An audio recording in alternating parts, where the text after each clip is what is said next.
Welcome to this week's Digital Making at Home live stream. Welcome to the Making at Home live stream, everybody. Sorry about that. We had a bit of a stutter in our connection just now. Welcome to the stream. We're here again this week. We've got some really cool guests for you. Last week, we spoke about making graphics for games and producing artwork for things that you want to make and making your own projects as part of our sort of game series. And this one, we're going to be looking at doing something a little different. So our theme this week is to capture life, to go out there, use cameras, digital tools like that to make images and collect them from the real world rather than making them. And so what we've got here, our guest today is Brian O'Halloran, who's the creative director at Raspberry Pi. And we've also got Jordan, who's coming in from Georgia. And I don't think it's as hot as it is here. So I don't know if you're with me and it's cooking up in the UK where you are. But yeah, it's nice and sunny. So thanks for being with us this afternoon. The projects we have on the site for you this week, remember, just to go back, is to have a look at the stop motion one that Christina's done. She's done our video on demand project there, so you can make yourself a cool stop motion picture. And we've also got the time lapse project that you can lead yourself through with those instructions there, where you can make a camera that takes a photo every so often and then stitches them into a movie that like goes over a very long period of time. So when we come to the coding part of the stream today, you're going to need a couple of things. So if you want to go and grab those while we're having a chat, you'll need a device that has a camera on it, because the project we're doing involves the camera. You'll need to load up a blank Scratch project. Whether you're logged in or not doesn't really matter, but if you want to save and share your work, then you should log in at Scratch. And then we've got a finished project for you, not instructions. We have a finished project at rpf.io/dm-video-dance. And that's the project we're going to be looking at today as we talk about how you can interact with your camera in Scratch and get it to do cool things while you move about in front of the screen. So that's rpf.io/dm-video-dance to get hold of that project, and we can start working through that in a minute. But before we do that, we're going to get Brian on because he's really, really interested in involved heavily in making films and doing movies, and he has been for quite a long time. So we think he'd be hard to talk to. So Brian, are you there? Yep, here I am now. Hey, awesome. How's it going, dude? You right? Yeah, not too bad. Not too bad. Slowly brazing in this heat. But you know, I'm getting by. Whenever it gets above kind of like 23 degrees for me, it's just everything, I just start to fall apart. So, you know, So doing good considering. Sure. No, well, I'm that cliched Australian that always tells everybody that, no, I like it this hot.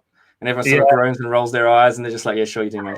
I'm kind of cliched on the other side of being Irish, is just like constantly talking like anything higher than 20 degrees. And you're like, oh my God, it's hot. I think because I don't have it for like 3 months of the year anymore, because I live here in England now, I think when it comes, it's nostalgic and novel. But when you have it for 3 months like this straight, right? Like in summer where I come from, this is like, September to January, this is what it's like. So it's just a nice thing when it happens now instead of an interminable punishment. So no, that's cool, man. I mean, so I can see in the background you've got your cameras and your lighting and stuff set up in the office there. And you're the creative director for Raspberry Pi. So could you explain for the people watching what that means and like what you do as a creative director? So I guess it means a couple of different things depending on where you are. I mean, in my specific instance, so we work with quite a small team here of like designers and videographers and what have you. So my job in a nutshell is just kind of making sure that, you know, the team can work creatively and kind of guide that creative work a small bit. We're quite self-sufficient being such a small team. It doesn't require, you know, too much direction, thankfully. And because we're so small, we collaborate quite closely all the time anyway. So nobody really needs to specifically be told, oh yeah, we need to do it this way or we need to do it that way. So it's really just kind of the corraller, kind of herder of cats kind of situation for me anyway. And I do some video work myself as well here when I can and when I can get around to it. Not as much maybe as I used to do, but still kind of, you know, I still keep my hat in the ring in that way. Got to keep the joints oiled as it were. you know? Nice. Yeah, no, that's cool. And I guess, but that always happens, right? As you move up towards like the higher levels of management in any sort of company or corporation or, you know, entity like that, you always had to give away some of the working at the coalface type part of it to manage other people, because your experience is super valuable by that time, right? Like you've made the movies, you've done the editing, you've been on the field, you've done all the hard yards and filmed in crazy damp basements, like ankle deep in water and darkness and all this crazy stuff. And so by the time it comes to needing new things, like you've been there, you've seen it, and you can tell people, yeah, go away and do that sort of thing. I mean, do you find that you miss not being able to get out in the field as much as you used to? Oh, for sure. Yeah. Like there's there's something about just like being out and like being out on set, being out shooting, being out doing all that stuff is really, it's just fun. You know, sometimes it can be a bit, sometimes in the moment it can kind of feel like a bit of a drag and you're like, oh God, but ultimately it's kind of when you get to the end of it and you see the kind of finished, whatever it is, the finished product, it really does kind of make it all worth it. So yeah, I definitely do kind of miss being out in it, but I still do a bit from time to time, not completely removed from that world still, but yeah, so definitely do miss it at times. Yeah. Have you found that you're sort of picking up more in your own time, in your personal time? Like, I think now that you're not in the field as much, are you doing more of your own photography, more of your own filmmaking and stuff like that? Not so much video work, a little bit, but not too much, you know, bits and pieces here and there, like bits of editing work or motion graphics work here and there. I find myself doing a lot more photography now, actually, just because just the nature of it is it's a less kind of gear intensive kind of thing. Like you don't need like the camera lights or sliders or jibs or whatever. So you can just go out with the camera and just start snapping, or go out with like your phone. Don't even really need a camera. In fact, quite a lot of the things that I take are on this rather than the cameras that I own, which is just strange. But yeah, I've definitely kind of moved more into photography in my spare time, funnily enough, than video work. Video work is kind of almost now my job, or has been at least my job. So doing photography work is kind of a nice novelty, I think. Yeah. Yeah, cool, man. And have you always been interested in sort of both? I guess there's like, the way we're talking about it, it seems there's sort of both. There's two halves to what you do, which is photography, and then there's videography, which is similar but very, very different things, right? I mean, do you sort of have you always favored one over the other, or did you get into the interest of it with one more than the other? Were you into film or photos more when you were younger? So like, it's weird. When I was, I've always had interest in kind of TV and film from when I was quite young. I mean, it started off with TV and then kind of morphed into film. But I didn't really think I wanted to work in it or kind of anything in that field until quite well, relatively later on, until I was already in college or uni or whatever. So it was actually in like my third year of college, because I did a course called Interactive Multimedia, which kind of takes it, which is kind of short for little bits of everything. So we did like bits of like graphic design, bits of design principles, some programming, funnily enough, some, you know, more conceptual stuff, like there was a bit of philosophy in there. There was a bit of, you know, you name any kind of creative thing, it was in there. There's like digital imaging, digital audio. And then in third year, I believe it was, came kind of a more filmmaking module. So it was kind of more of a technical thing. So it was like actually working with cameras and working with editing suites and all that stuff. And that was kind of the moment where I was like, oh yeah, this I'm kind of taking to this a little bit, and it's grabbed me a little bit more than the other things have. So that was kind of really where it started, really. Sure. So we've got Eddie's Tech have just sent us in a question asking, like, what's your favorite video editing or motion graphics software to use? I mean, I don't know if I'd necessarily say it was my favorite, but I use Premiere Pro and I use After Effects for that stuff. It's just what I learned to do it in. I know other things are kind of, especially things like DaVinci Resolve now are starting to get quite big, and people are kind of starting to use it. I mean, Final Cut is the other really big one for editing on Macs and stuff, which I actually started with. I started with Final Cut 7. And then moved into Premiere Pro because at the time I didn't have a Mac, so I just kind of taught myself Premiere Pro to but I mean, you know, the technical stuff is always different, like how to use it is always different, but the concepts of editing are usually the same. Yeah, it's just like learning how to drive that specific tool, like where the specific buttons are, where the different bits are. Like we did a video a little while ago with Blender, and that was the hardest thing that we'd found on the video, was trying to actually drive the piece of software. And like you can do college courses, right, that specifically teach you how to use Photoshop like a pro and those sorts of things. Would you recommend people do that, or can you sort of teach yourself those skills at home? Like, do you think you could just jump on a YouTube video and get really good at Photoshop in your own time?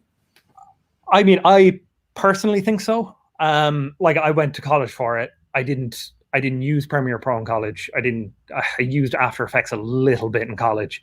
And like as I said, I just did little bits of everything, so I didn't really get a solid grounding in any one thing. So afterwards, it was kind of up to me to take the kind of little taster that I had and kind of build on it, right?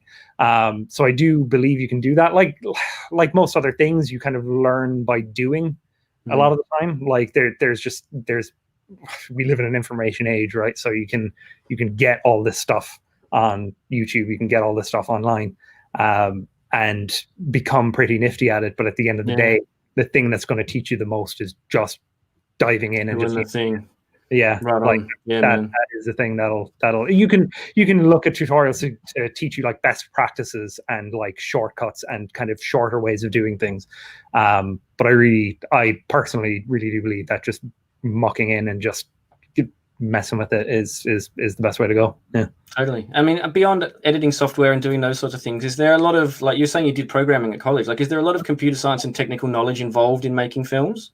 Oh, for sure. Like, I mean, like beyond the kind of conceptual stuff of like, stories and scripts and plots or whatever, like everything else that happens in film is pretty much all tech, right? Like everything, cameras, anything from consumer level cameras to professional cameras, the tech advances every single year. So like technology obviously has huge implications for that.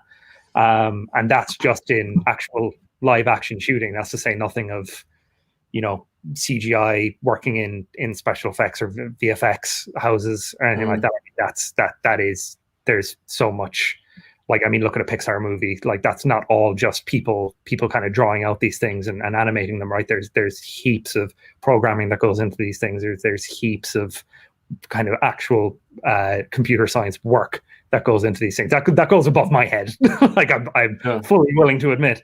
But it definitely exists, and it definitely has huge implications for filmmaking, especially as the years go on. I mean, like I kind of I'm slow to think of movies, particular big blockbuster ones, that don't require some level of VFX, which in turn don't require or do require rather a lot of programming work, a lot of computer science work to drive those things and make them work. Yeah, cool. Yeah, that's awesome, man. I mean, we'll bring Jordan on actually. So we've got Jordan waiting in the wings, and we've also got Christina who's answering everybody's comments in the background there and popping up questions for us. So if you want to pop in, Christina, we'll say hi to everybody. I forgot to introduce you earlier. I was in such a hurry. Hey, there she is. How's it going? We've got Jordan coming to us from Georgia as well. So 2 more people on the stream. These guys are both in the US at the moment. So we're spanning a few different timelines here. Yeah, represent. Nice. Yeah, no, I was just looking. We've got a lot of really cool folks joining us. We've got folks from the USA. Shout out to Pennsylvania and Indiana. We also have folks from all over the world. We've got some friends from Australia, Mr. C. We've also got friends from India. Let me see. Oh, Bangalore, Argentina. Hola, buenos dias. So Portugal. Wow. So we've got a lot of friends joining us, which is really exciting. Amazing. That's super cool. That's awesome. Brian's from Ireland. So, we're getting them in. We're covering the whole gamut of. We are. Yeah. Cool. And have we had any other comments come through for Brian? Any other questions from our viewers at the moment? Not yet, but folks, definitely let us know if you have questions about filmmaking, about photography. This is a great time to ask Brian, and I'm watching those questions so we can ask them. I actually have a question for Brian. Brian, I was thinking about, for me, like my first time with a camera was my dad's handheld sort of camcorder that he used, that he would take family videos. I'm curious, what was your first time, your first memory of a camera or video? So my granddad was actually quite a keen photographer. It was his hobby. So we kind of inherited, once he passed away, we inherited quite a few of his cameras, which I still have at home somewhere. I mean, a lot of them are kind of decommissioned at the minute, and have kind of fallen into various states of disrepair. But I just remember I didn't have a particularly kind of light bulb eureka moment when I was younger. But I do kind of remember kind of holding those cameras. There was something kind of nice about holding a camera. It was something that I never really explored until I was much older, unfortunately. But yeah, I just whenever my kind of memory of cameras when I was younger is my granddad, and how kind of how keen of a photographer he was. Yeah, so maybe there's something in there that kind of got passed down to me. I don't know. But. Yeah. I'm curious for folks watching, like, what's your first time where you've used a camera? Maybe for some folks, it's the Raspberry Pi camera. And also, I'm curious for you, Jordan, because we were talking before this, and you're going to be majoring. You're going to college in the fall. Congratulations! Thank you. You're majoring in film production. So, what got you interested in film and cameras? Really, over the years, when I was younger, my mom was like a big part of this. She just takes pictures all the time, all constant pictures. And so I kind of got an interest in just what went into making those pictures. And then that transformed to television with me watching TV all the time, and then movies. And it just grew from the start of pictures and just expanded from there. Yeah. Did you enjoy having, because when I think about it as a kid, like my mom taking pictures sometimes, I was just like, no. Or were you like, here I am, I'm ready? Yes and no. I will say there was this one time at Disney that I remember when she wanted me to take a picture with Mickey, and I screamed my head off. That wasn't fun. But besides that, for the most part, I feel like I was the photogenic child, besides my little brother, who is not. I can safely say I was not photogenic. Brian, any advice for Jordan as he's getting ready to head to school? I mean, it just kind of an extension of what I was saying earlier. Is just, I mean, you're already off on a better footing than I was, because it's quite like, I mean, that's quite specific and kind of focused, right? Is TV and film. So that's a great start. And then after that, it's just do it. Just grab a camera, film something. I mean, it sounds kind of cliched, and sometimes you hear, you kind of go, oh, okay, yeah, just grab your phone, do whatever, yeah, because you kind of hear it all the time. But there is truth to that. Like you just got to do, as I said. Like, I mean, this is kind of more from a photography point of view, but like some of the best some of the favorite pictures I've taken have been on my phone. There's actually a great app. There's the Adobe Lightroom app on the phone. It's great. It's free, so I would definitely suggest downloading that if you're interested in like taking photos and stuff as well. Hello, Ben. I just saw the comment. Just like you learn by doing, right? And the actual TV and film course will kind of ground you in the best practices and the best way to do that stuff, which is great. And it's something I really wish I had as well. So yeah, you're off to a great start, and just muck in and get going on it. Yeah. We're having some questions come in. So we have a question here from Eddie's Tech. Have you yourself ever tried scoring, making music for your films? And if yes, what did you think of the experience? Can anyone answer that? I can actually answer that question, but I'd love to start with either Jordan or Brian. I'll hand off to Jordan, because I can answer quickly by saying I haven't. I have before. I used GarageBand and iMovie. So I'm not very in touch with my musical side. So it was very difficult. So I just ended up going on YouTube and downloading some music. But when I tried, it was a fun experience. It was definitely a learning experience. But if you can, I suggest you do, because you can skip all the copyrights and all that stuff. So that was not fun. Yeah. So overall, it's a fun time, but it's definitely a different beast when it comes to filmmaking. Yeah, for sure. I know. Yeah, we've got Ali coming through. Oh, hey. Sorry, I was going to say, you got Ali in Iraq. Just say hi to him before he disappears. How's it going, man? Yes. That's awesome. Good to see you.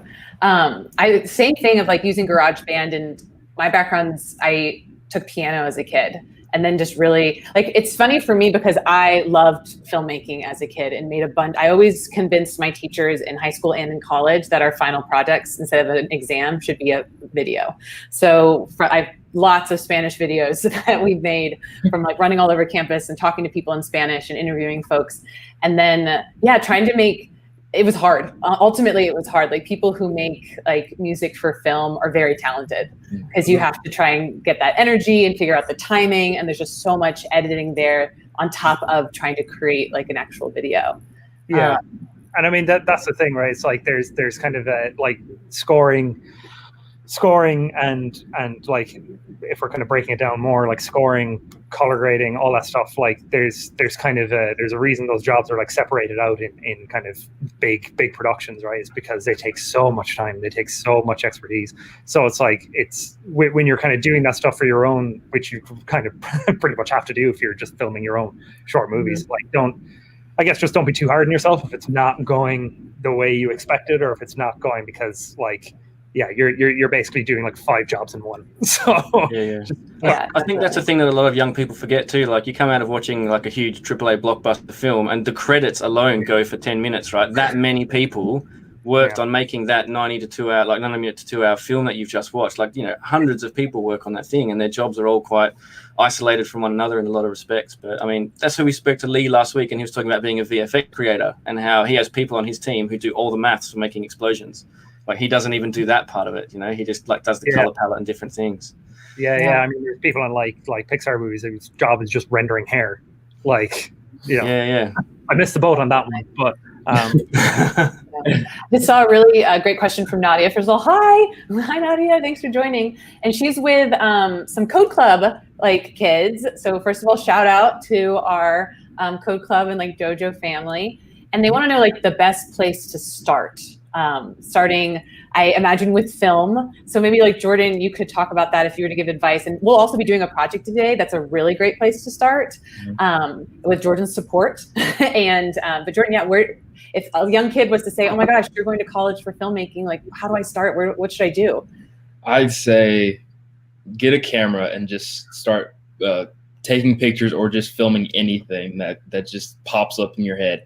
If there's a beautiful sunset, start filming that. If there's a nice stream by your house, start filming that. Just start. You can start really with anything. Just film and take pictures is all I can say. Yeah. I can do that. Yeah.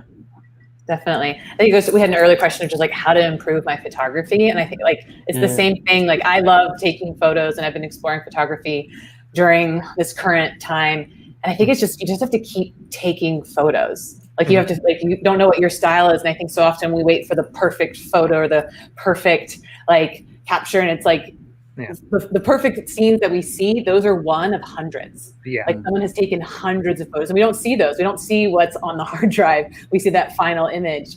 And I know all of us are just like there's so many, there's so many images on the hard drive that folks don't see. And it's like, you just have to take photos. Like, I love that, Jordan. Yeah. Just take, capture things. In the early days of your creating stuff, Jordan and Brian, did you go to a lot of other people for feedback on your photos and ask them whether they thought they were good, or did you sort of just try and train your own eye on your own work and, you know, decide what you thought was aesthetically pleasing for yourself? I like, as far as photography goes, it was more just kind of ask no questions and tell me no. I'll ask no questions and you'll tell me no lies. So I just kind of just like relied on myself for film stuff. I mean, because I did it in college and you just you're naturally open to feedback and open to kind of critique and stuff as well. So you kind of naturally just have to seek that out. And it's like feedback and critique is like really important. And sometimes it can be, especially when it's like film work and photography work, feels quite personal to you. Like any kind of creative endeavor just feels quite personal, right? And so if people kind of criticize it and say, I don't know if it quite worked, you tend, it's just natural, you kind of tend to take it personally. I know I did and still do it sometimes. But it's just kind of important to take it seriously, but not personally, in most cases. And just kind of learn from it and kind of accept what you feel is reasonable feedback, and just I think that's quite important. I'd say when I first started, I definitely get feedback from my mom when taking pictures. I'd take a picture of a corner and be like, "Mom, is this good?" And she'd be like, "Yeah, Jordan." But as I've grown up, I've definitely had to see what I personally like and see what is best, what I can do. And so just training my own eye has definitely been a great way to, I guess. Yeah, a great establishment of seeing the whole project. Yeah, definitely. that really resonates with me, because I think as I've played around with film and photography, realizing that I kept trying to take photos to look like other photos that I had seen, versus being like, wait, what's my eye? Like, what is something that I'm seeing, and how can I bring that to this space so that folks can see from my perspective, right? And that's I think that's a really magical thing about photography and film, that when we start to have, like, when we increase the number of people and increase representation in film and photography, we start seeing things from different perspectives, and it's really important.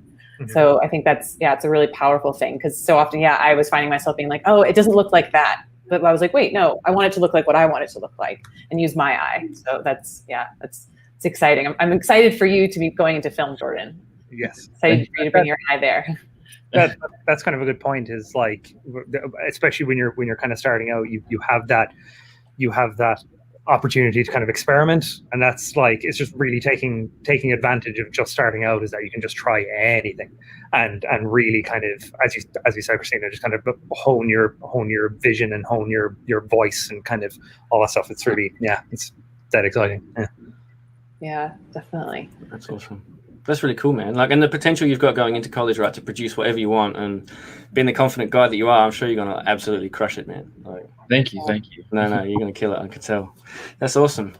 And so, well, I mean, the last thing we always ask everybody, Brian, before we sort of ask our grown-up guests to sort of carry on with their busy workday, is, do you have any advice for young people? I think you've given us the one in, like, go out and make stuff. Right. I mean, but beyond that, for like honing your own voice, perhaps, do you have any tips for people on how to do that without sort of feeling too bad about the criticism you might receive on the way? I mean, just, kind of research. I mean, there's kind of merit into being inspired by other photographers and other kind of filmmakers and whatever, and trying. There is kind of merit to trying to emulate that to a degree, because it teaches you those concepts, right? So, it's just like, kind of goes back to what I was saying. Like, the first things you kind of make are probably not going to be great, because mine certainly weren't. Like, I had a show reel, like years and years ago, I think before I moved away from Ireland, to show like people, whatever. And I discovered it maybe last year, the year before. It was still public on YouTube, and it was just. I just got rid of it straight away. It was bad. It was just bad. But like, that's fine. Like, you make bad things, you might make bad things, but don't be discouraged at all, because that's just the learning process, right? Like, and it's just learning from it, getting the feedback, working on the feedback, and just being kind of disciplined. And just kind of endurance is going to be a good quality for this kind of work as well, because it just requires so much of that, right? So I hope that kind of makes sense. That word salad that I just put out, I hope it makes sense.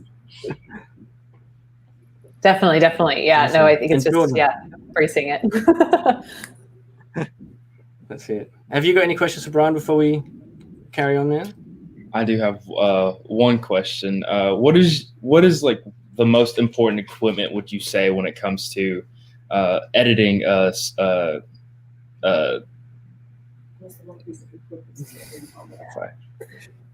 Let me rephrase. What's one piece of equipment that you can't leave without? Like, you can't go without when it comes to this job? That's a good one. So, like, I mean, there's kind of a quote, right? Is that the best camera is the one you have on you?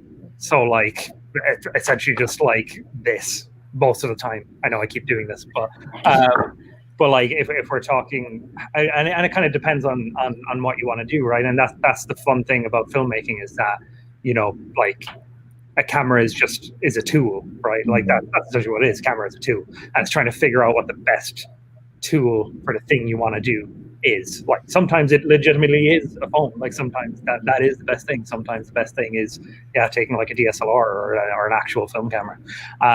So I don't know if there's one specific kind of tool I would say, but I think as I said, the best thing to have on you at all times is a camera, and we pretty much all do with a phone anyway, because that's the perfect moment where I think you you said it earlier quite well. Like you could be out, you see a sunset, you might just have your phone on you, just whip it out, take a photo, or film a video, film a time lapse on your phone, do whatever. Like that's kind of the most important thing. Yeah. Well, thank you. Thank you. Yeah, no worries.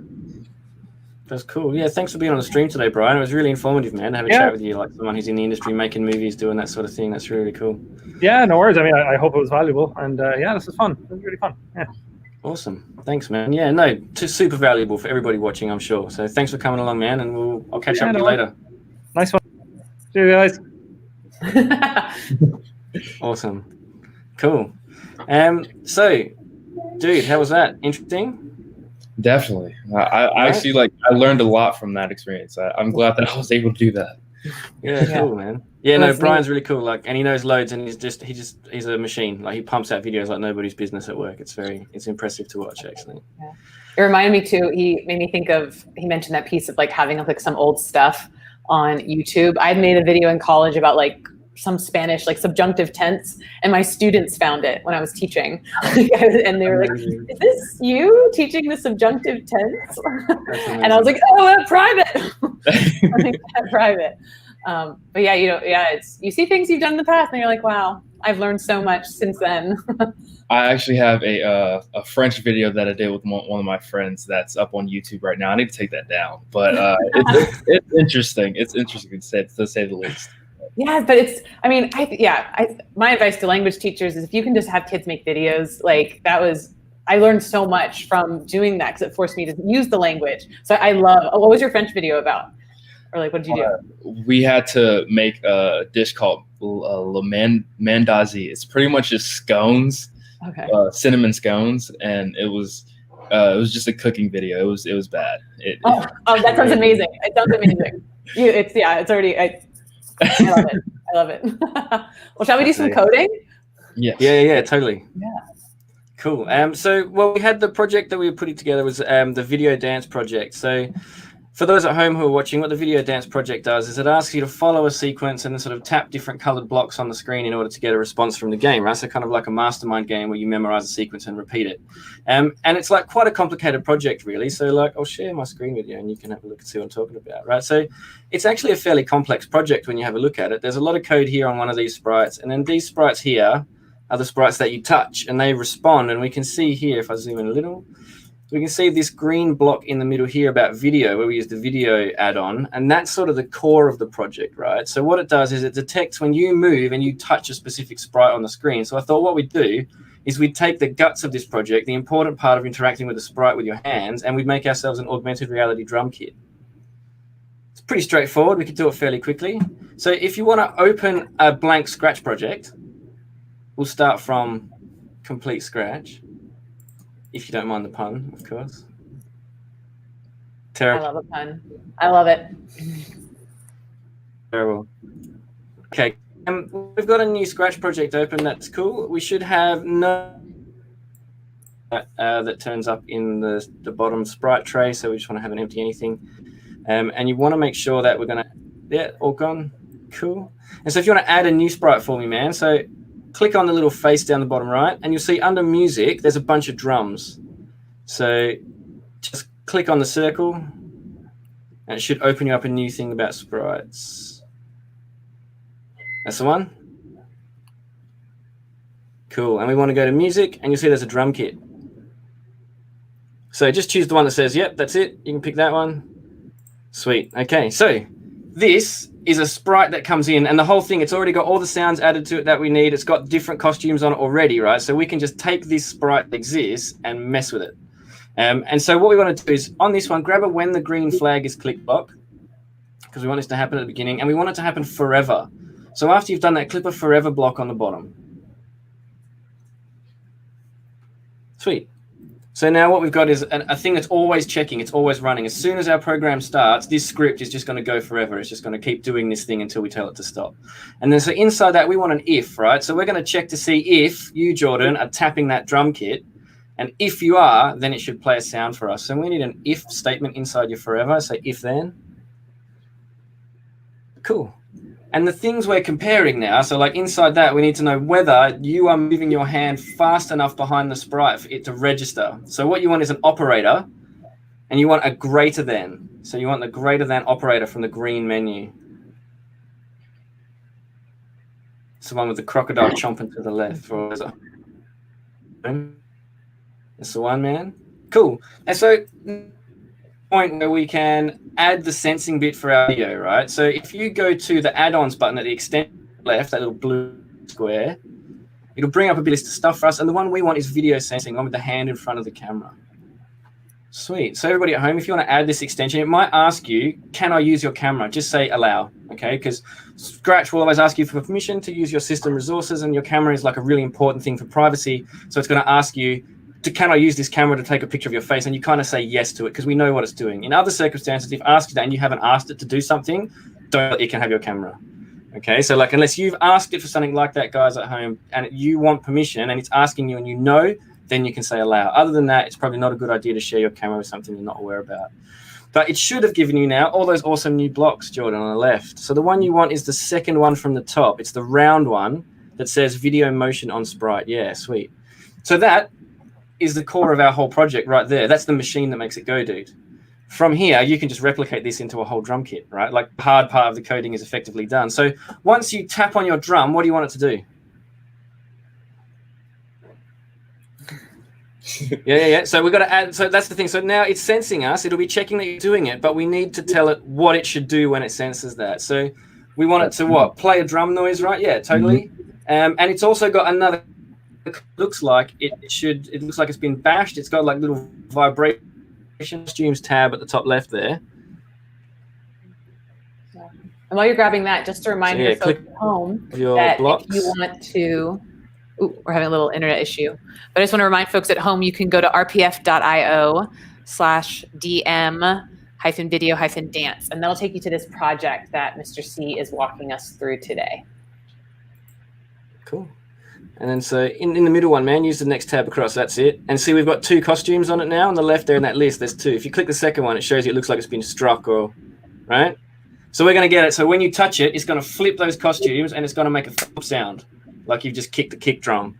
So if we go to the code again, awesome. You can go down to where your pink menu where it says sounds. If you just click on the little pink blob on the left there, it'll take you to sounds. And you can have start sound, kick drum, plug that in. Sweet. So now if you click the green flag, and I would move the tom-tom off your face unless you want to be headbutting the drum to make it work. Sweet. Yeah, cool, man. And now when you click the green flag, if you touch it, is it playing a sound? Can't hear one. I can't hear one either. Damn. Okay, why not? All right, time to debug. This is my favorite part. Yeah. Okay, so try that number 50. So the number 50, make it like 10. Okay. Try tapping. So click the green flag and try and tap the drum. So our code is yellow, so it's running.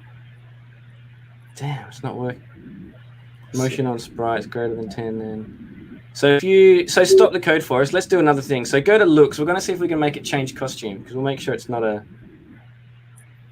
So under your looks, you see it will say like next costume. Mm-hmm. Yeah, plug that in under your pink one.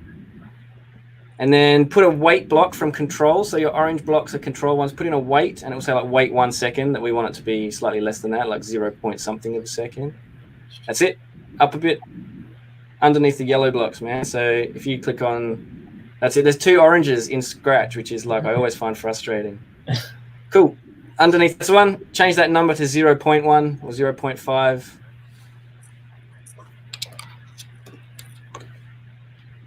Cool. And then put a next costume on the bottom underneath looks.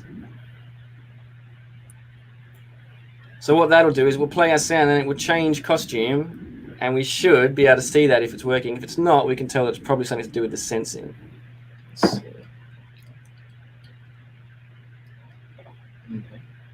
It's changing costume. So it is changing costume. Look, check it out. But it's not playing a sound. Interesting. Remember that we hooked up a second monitor for this.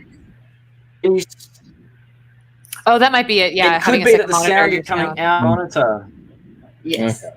That might be what it is. The sound is coming out of your second monitor. Okay, cool. Yeah. Interesting. So, well, we know it's changing. Can you see? Interesting. Bug. Can you see it's changing on its own? Yes.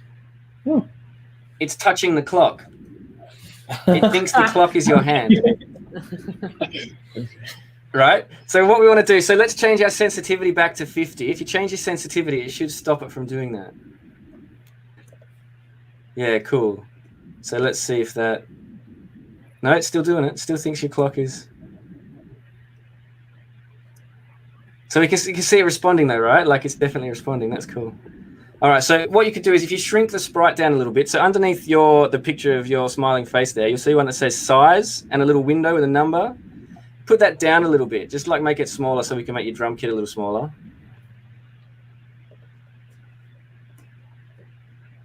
Cool.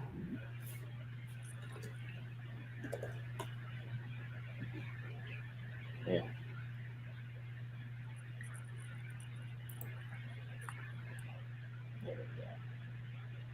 Yeah, there we go. Nice. Yeah. Cool, man. So what you want to do now is we're going to add another sprite, right? So down to the little cat face and click on it. And add another drum from the drum kit.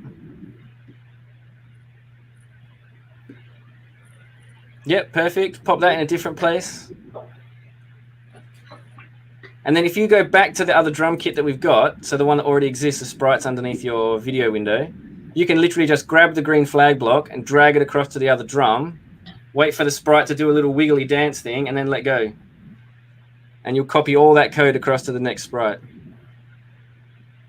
That work? Oh, I think you might have missed. yeah. That's always It's a actually bit really fiddly, hard to me, Jordan. It's always fiddly. Yeah, and then it'll wiggle. You'll see it wiggle. Yeah. That's Yeah. it. Sweet. See. Now check it.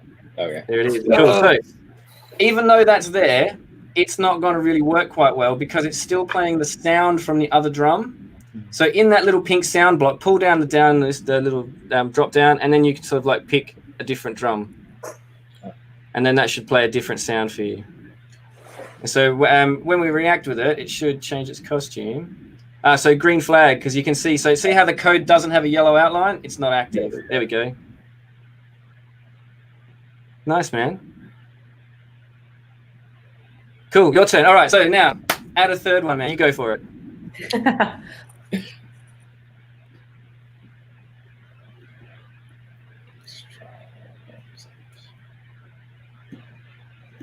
Oh, we're getting a cymbal. Nice. Oh yeah. Let's see. We also, while Jordan is adding another drum, we have some more folks joining us from, some more friends from the USA, Ohio, and Massachusetts.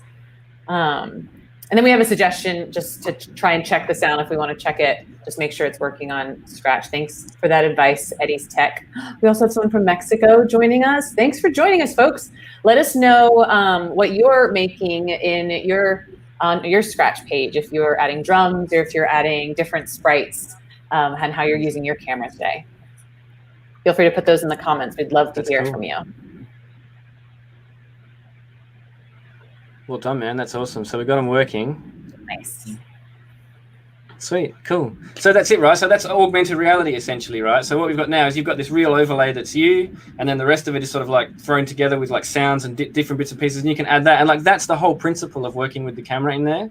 You know, like you could add something else. You could make an animation or a cartoon that was sort of motion controlled. You could have like bits and pieces do that, add sprites, touch them, make them move. Any code you can think of, you can make these things do it and interact with them by touching them. That's really cool, man. So are we able to get your sound working? Because I think that would be really cool if we could hear it. Let's see. So I'm going to take the program back to the off the monitor and back to my actual computer. Let's try that. All right, man.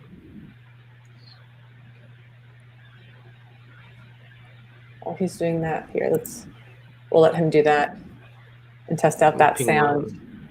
Yeah. Yeah, cool. So here's the one that I made earlier, and you can see I'm using my second camera, which is down here. And so I should be able to make my one work. I'll just make sure the sound is coming out of the right place.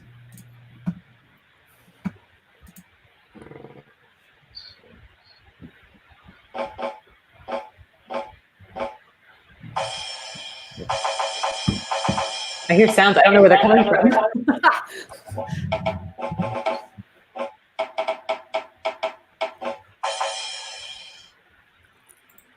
I'm going to open up mine because I feel left out. So I can also be dancing on the side. Let me find it. Share your project. Nice. Okay, I got it now. Yeah, dope.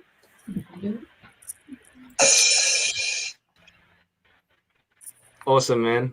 Yeah. Do it. Nice. Yeah, sweet. That's awesome. Yeah. Cool, and like super easy, right? Like it's not a complicated bit of code to get things to interact with you while you sit in front of them. Amazing.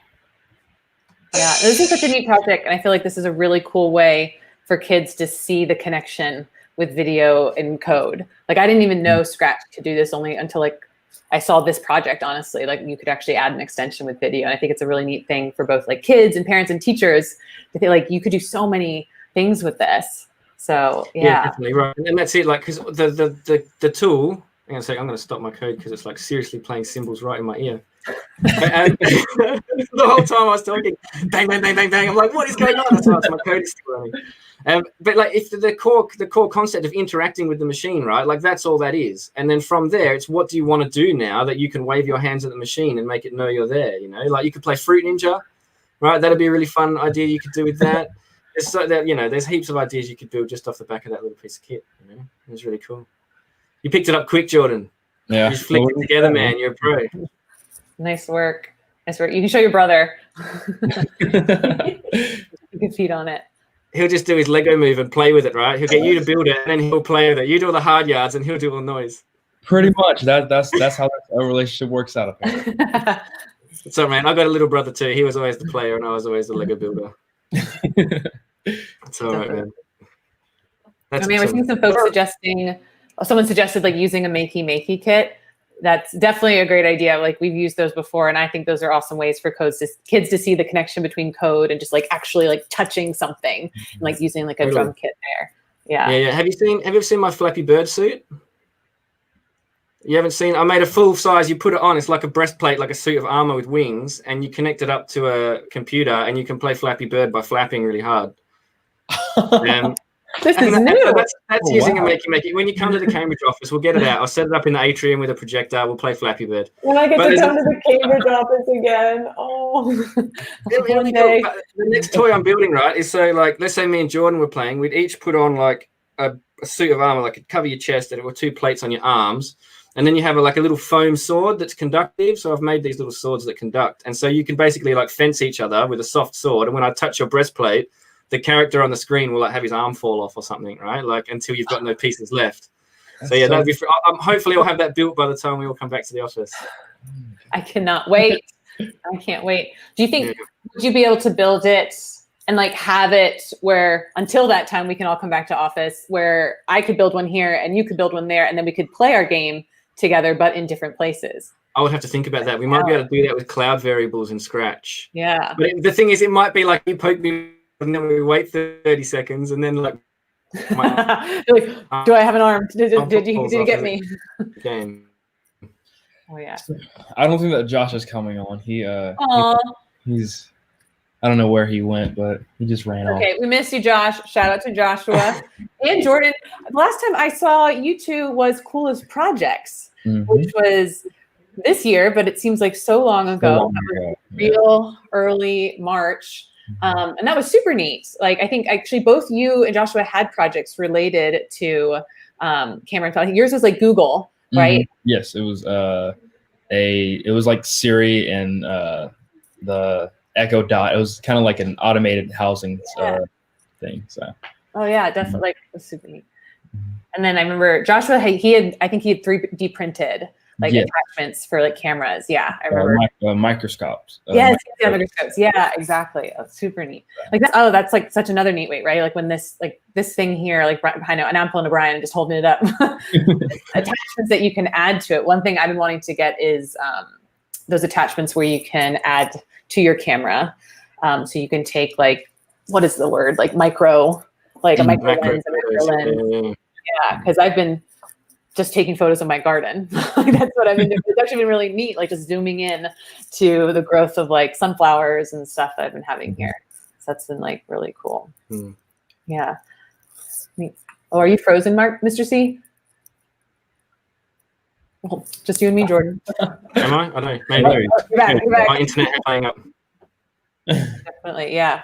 Well, that was really neat. I think I'm curious if folks are making this project at home, or like if you do make it, feel free to send it to us. We'd love to see your projects at rpf.io/home. We'd love to see how you are iterating on this project and making it your own. I know the video project, it makes it into a game, and that was something I was working on and playing last night. And we'd love to see what you all do with it. It'd be really neat. Cool. I mean, and so next week we've got a new theme again. Like, we're shifting themes again, and we're doing like Make It Physical next week. So we're doing physical computing and stuff. We've got the circuit playgrounds out, if you remember those. Like, those are really fun things to play with. A bit of Adafruit tech that we can make some cool gadgets and stuff online. So yeah, I mean, thanks for coming on today, Jordan. Dude, it was awesome to have you. Thank you. Yeah, really appreciate it. And I'm curious, Jordan, I know we asked Brian, and I actually would love to ask you, because I think I'm, to be honest, envious. Like, I didn't even know you could major in film production. Like, who knows what would have happened if I had known that. And what advice, like, do you have for a young person to get to where you are? Like, what could they be doing in high school? Maybe we have a freshman in high school watching us who's like, oh, wow, like, I want to be where Jordan is in 4 years. What advice do you have for them around like the college application process or looking at schools? When it comes to my major, I say just keep at it, because there will be times where it's going to be hard and like you just don't want to do it. But I just say keep doing it, keep at it, and one day, who knows, you might win a Oscar for it, an Emmy for it. So who knows? Who knows where my field can take you?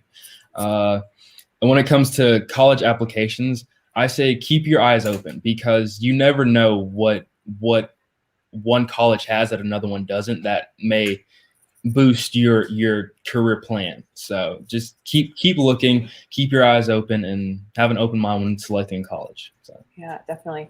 Oh man, Jordan, I cannot wait to see you on the Oscar stage. I cannot wait. I'm so excited. Me too, Christina. Me too. Yes. We're all rooting for you. We're all rooting for you. When does school start? I leave August 21st, and my first class starts August 24th. So. Okay. Well, oh my gosh. Thank you so much for joining us and for sharing with us, and keep us updated on the college journey, on what's happening and like what you're using there. I think it's always really neat to hear, like, from a Raspberry Pi community. Sometimes folks come back, they're like, we were using code, we were using Raspberry Pis, they had us using. So we want to hear what's up, and would love to share that out, because it's great what you're doing. And thanks so much for joining us. Thank you for having me. It was a fun time. Yeah. And tell Joshua hi. We missed him. Awesome. Cool. All right, that was cool. How cool was that? So nice to have some great fun. guests. Thanks for letting me join you, Mr. C. No, that's cool. It was awesome. Like, I had some wicked questions. Yeah. It was good. It's nice to have someone else to bounce off. It was really good. Yeah, I'm excited about physical computing Cool. next week. I think that's going to be really neat. Yeah, me too. Yeah, it's gonna be awesome. Yeah, I'm big on physical. Like, you can tell, like, silly Flappy Bird games and stuff. I'm all about like physical digital making. I'm into that sort of thing. I don't know how I didn't know about this. I'm very excited. There's a video somewhere. There's a video on the Code Club Twitter somewhere of like James Aslett playing with my Flappy Bird suit. It's like hilarious. Okay, I'll look through the archives of Code Club Twitter for sure. Yeah, if anyone's watching and finds it, let us know. send it over. Tweet it at us. Yeah. And thanks so much to the folks who joined us from all corners of the world. I mean, we still have folks joining us. I see Morocco. I see the Philippines. Thank you all for joining us and being a part of this incredible global community. And we love to hear from you. So definitely go to rpf.io/home. You can share your projects with us. You can email us. And join us next week for physical computing. We are going to have a lot of fun with that. I can't wait for that one. If you've got projects that haven't been on the stream or aren't part of it, like, submit those too, right? Because that's how we meet some on the stream, is they submit stuff they've done and we get interested. Yeah, definitely. Oh no, you're Cool. breaking up, Mark. But yeah, thanks so much to folks for joining us, and we'll see you next week. All right.